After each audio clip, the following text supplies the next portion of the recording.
serializer. So inside our account app, we're going to create a serializer.py file.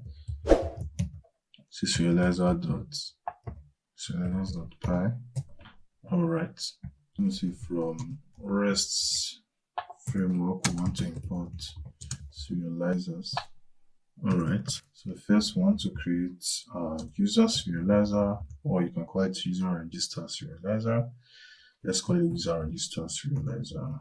Alright, so this is going to inherit some serializers.order serializer. Alright, so here we need to define some fields, like the password field, which is going to be serializers char feed.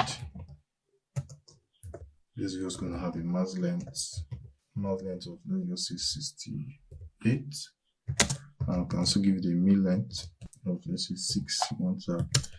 Then here we can set the right only equals true.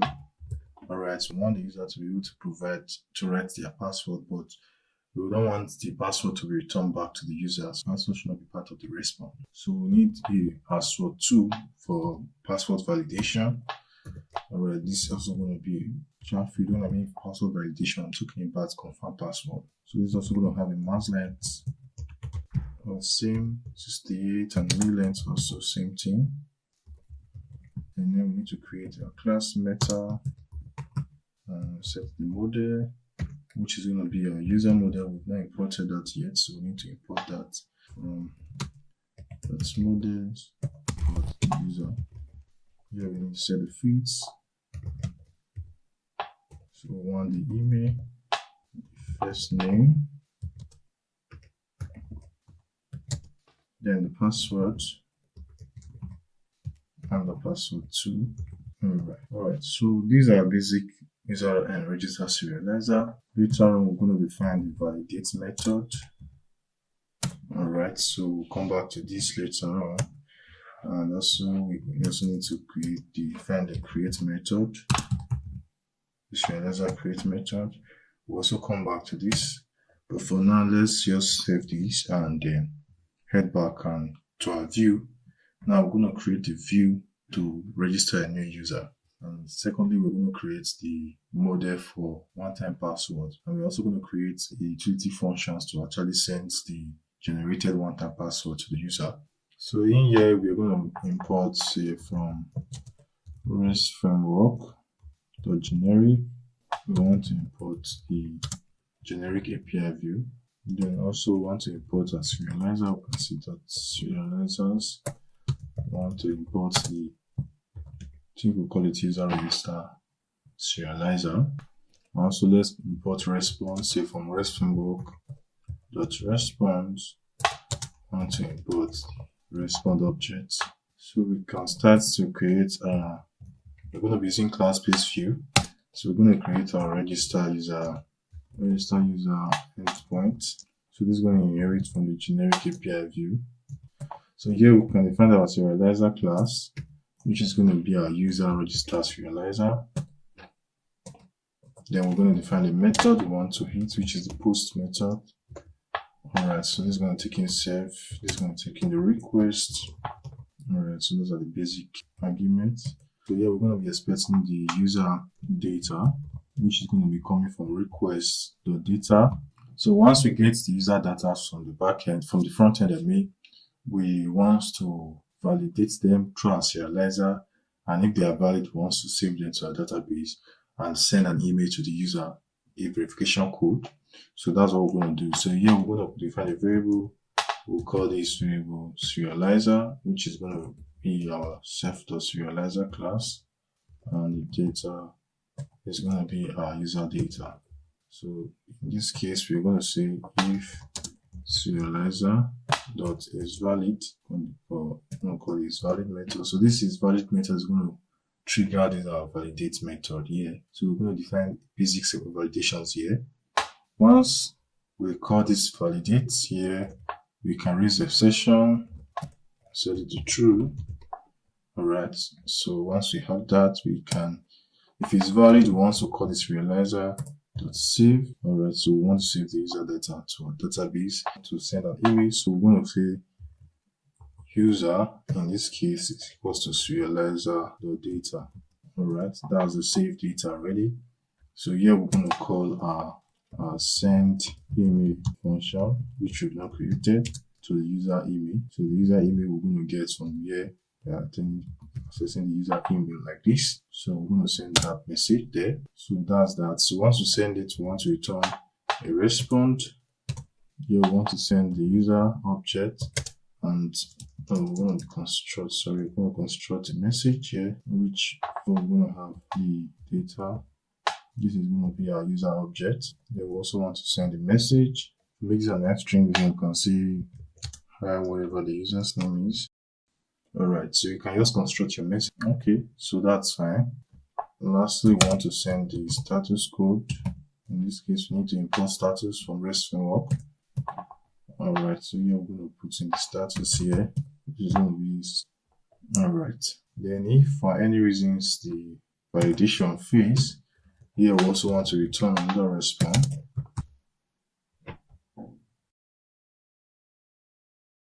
Alright, so that's one for we've now created the send email function here. We'll create that shortly and work on our serializer validate method and also our serializer create method. So in our account app, we're going to create the URL.py file. Alright, so quickly bring in the URL, Django.url, we bring that. So here we set path register. So we need to also import the view, and also we need to bring this into our project URL. So now our project URL, we just quickly bring this in / this is version 1. The accounts app.urls. So what we need to do now, we need to complete our serializers. We need to create a validate method and also the create method for our serializer. Right here, in the validate method, what we just want to do is to compare the password, the two passwords that the user provides, because that's the only validation that we do in account for at the model level. Alright, so here we're going to get, let's say, the password 1 from attribute. This attribute provides the incoming data that has been passed to the validate method. So empty string means the user didn't provide the password, and the password 2. Alright, so we also say if password is not equals to password 2, then we want to raise serializer.validation method error, and the message we want to pass is just to say password not match. Alright, so basically that's what we want to do. Then once we validate that the password match, you just want to return all the attributes. That's what the validate is, where we create the user object. So at this point where you have this, you can just say user equals to our user model. We need to import that for that.object that creates, not create, but create user. Alright, so in this case, normally you can just spread the dictionary object that is coming, because the attribute is coming as a dictionary object, but we can't do it like this because the user is not just sending the exact data that is being inserted into our database. They're also sending extra password, which is the password 2. So the password 2 is not actually going to be inserted into our database. It's just for validation of the actual password. To do is just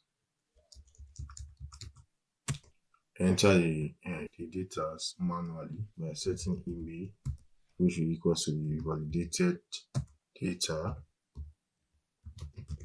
email. Alright, and similarly for the others. Alright, so we do also for the first name, the last name, and the password. So once we pass this, we have the user object created. So what we need to do, we just need to return the user that was created.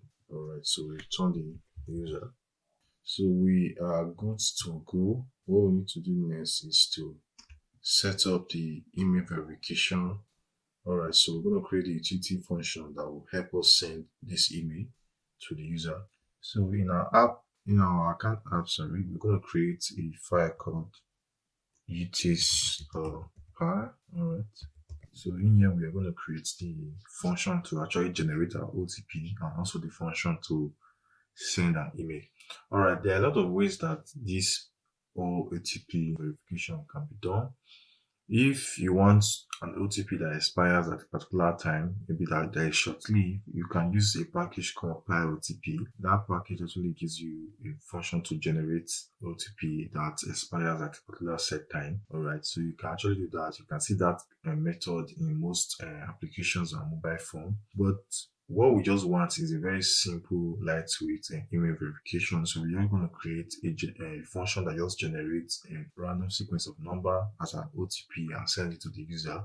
So that users can return that number to us back, so that we can actually verify that user's email is active. So first of all, we're going to import the random module from Python. And secondly, we need to import the email message from Django. So say from Django.co.me,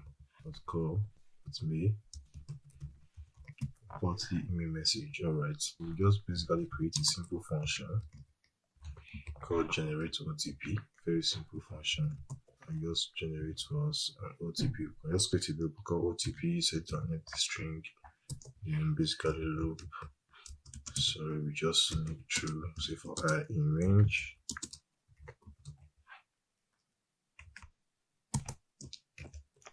A range of 6 numbers. We want 6 numbers, so we just want to create the OTP. Say OTP plus equals, then we want to be a string, so it's a string of random dot rand and int, and we want to be a random number between 1 and 9. We want to return the string, so we'll say return OTP. Like I said, this is not the best way of doing this. There's a package for it called PyOTP that generates an OTP for you that expires at a particular time. You can use that package, but for simplicity's sake, we just do it like this to generate a random numbers between 1 and 9. Alright. So this will give us a random number. So we need to create another utility function called we'll call this send OTP email or send code users. So this is going to take the email of the user, and here we're going to construct the email that we want to send. 2 things we're going to do. We're going to send the code to the user, and also we're going to create an OTP model. Alright, so let's quickly just head to the user model. Below the user model, we'll just create another model. We'll call this one-time password model.model. And yeah, this is going to have the user, which is just going to be model.one-to-many feed. One-to-one, sorry, not one-to-many, one-to-one feed. Alright. And we want to have the code. Alright, so we just return a string presentation of self.user.firstname, then passcode. That will make me to make migration, but before that we head back to the utis file. So here we're going to construct our email. We just say the subject. So here we're going to say passcode for email verification. Here we want to get the OTP code called the generate OTP code. So this is actually going to return for us the OTP code. Alright. So once we have the OTP codes, we want to get the user. So we're going to say user, which is going to be import our user model.object. We're going to import that also. That get. This time I want to get user when the email is equal to the email that was provided. Remember, we are passing an email to this function. So this will actually give us the user. We need to import our user model and also the one-time password model. So we have our user. This actually we can get our domain name, but we can just give it a name, myauth.com. So here we create the email body. So you can just see email body. This will just be a simple string. So you can just create a simple say hi user.username, because we're creating the user already, and say thank you for signing up. partly on our site as the site name. Please verify your email with the one-time passcode. So put the passcode here so you can construct a better message from underscore email, which the email is going to send it. We're going to get this from our settings. So I'm going to say settings dot default email. So we're going to import settings. We're going to say settings dot default from email. No, we've not bring in our email settings. We bring that shortly. So once we have our email body, we have from email, we have the subject, then we can create the one-time password. We can also one-time password dot object dot create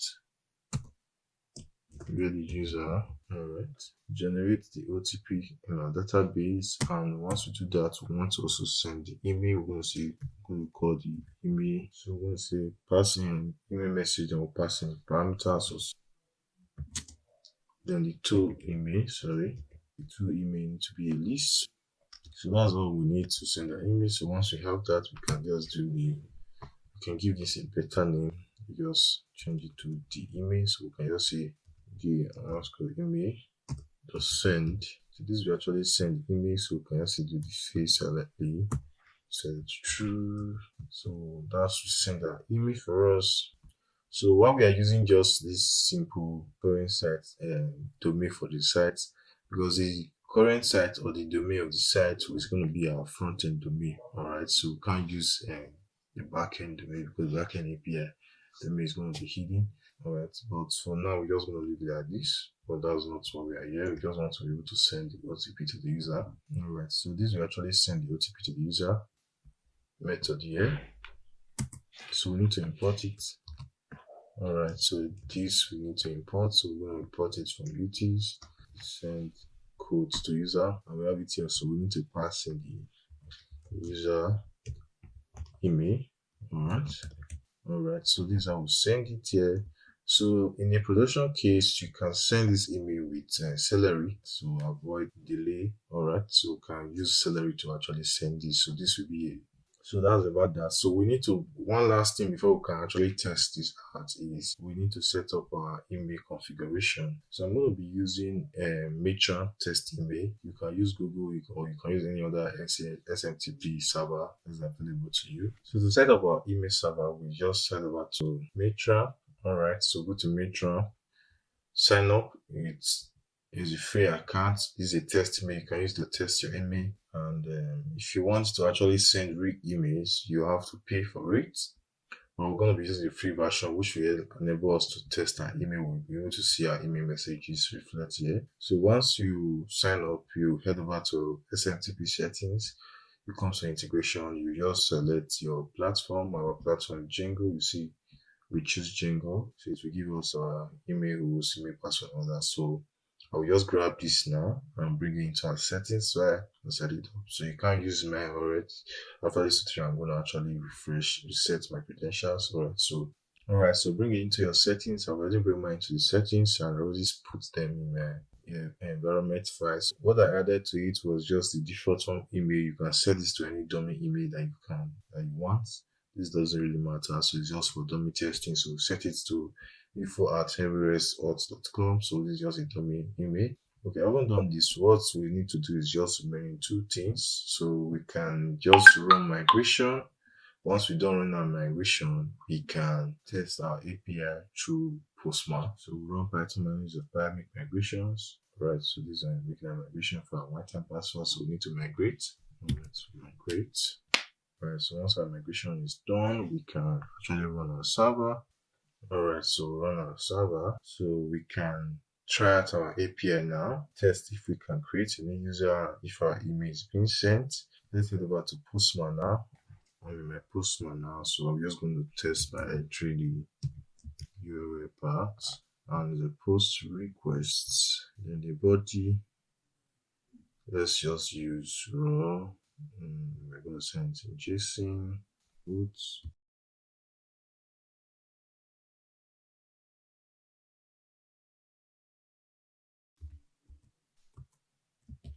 Alright, so now we have our credentials. So let's test our API. We have our email, first name, last name, password, and password reset. Our password confirmed, which is password 2. So let's quickly send our post request and hope everything works fine. So if we hit post, we are getting 400. So let's quickly check and find out what the issue is. We are getting password feed is required. So it seems something is wrong somewhere. Let's quickly double check. Oh, we misspelled our password to feed. Then let's check if we can get our validation error. So in case we waste the password, and let's just hit send. Okay, we can see we are getting password not match. That means everything's actually working fine. We are getting our validation error as we specified. So let's put in the right password now, and we hit send. Oh, we're still getting passwords do not match. Well, our password do match, but we are still getting password do not match. So it seems we are still having error. So let's quickly double check and find out what the issue is. We have a little error here. This is my fault. I misspelled password here, so that's why we are getting that error. So let's just correct the spelling here to password. Alright, so that was the reason why we are having that error. So sorry about that. So let's save it and head back and just retest it at the new password. So let's hit send. It's going to take some time because actually sending an email go faster, but we're still getting an error. So let's see where the issue is coming from. Let's see, return dictionary has no attribute first name. We are getting that from our account view.by line 23 in the post request. Okay, it's talking about here. Sometimes it do work like that. So let's just the dictionary. We can actually print out the user first name. So let's actually check because actually failing. These are respond here.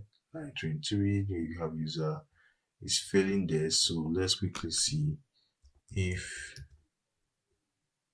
we have to have first name, and it's saying it doesn't have first name. But let's check our email. Alright, our email was actually sent. You can see hi John. We actually get the first name, and which he complained about is actually getting the first name. This we can just take this out. This doesn't really matter, but we'll see what we are having in our response. So he was complaining about the first name that we passed in here. So we can take this out, but we can also check what we are having in our user return data. So let's try one more time. Alright, though our email worked fine, we are getting our passcode. But let's try and log in another user. Alright, so let's change the email. Let's say this is test user 2 to maybe James, and this will be alright. So we can leave the password same. So if we send a request now, alright, we are getting a response. So our user registration endpoint is working, and we can send verification code. So if we check and make sure, we can see the second verification code was actually sent. And if you click on this, you can see hi James, thanks for signing up. Alright, so we're going to end this video here. In our next video, we'll see how we can actually use this code to verify our email, and also how we can generate a JWT token for our user. Thank you guys for watching. Don't forget to subscribe and give this video a thumbs up. Thank you guys for watching. Don't forget to subscribe and give this video a thumbs up.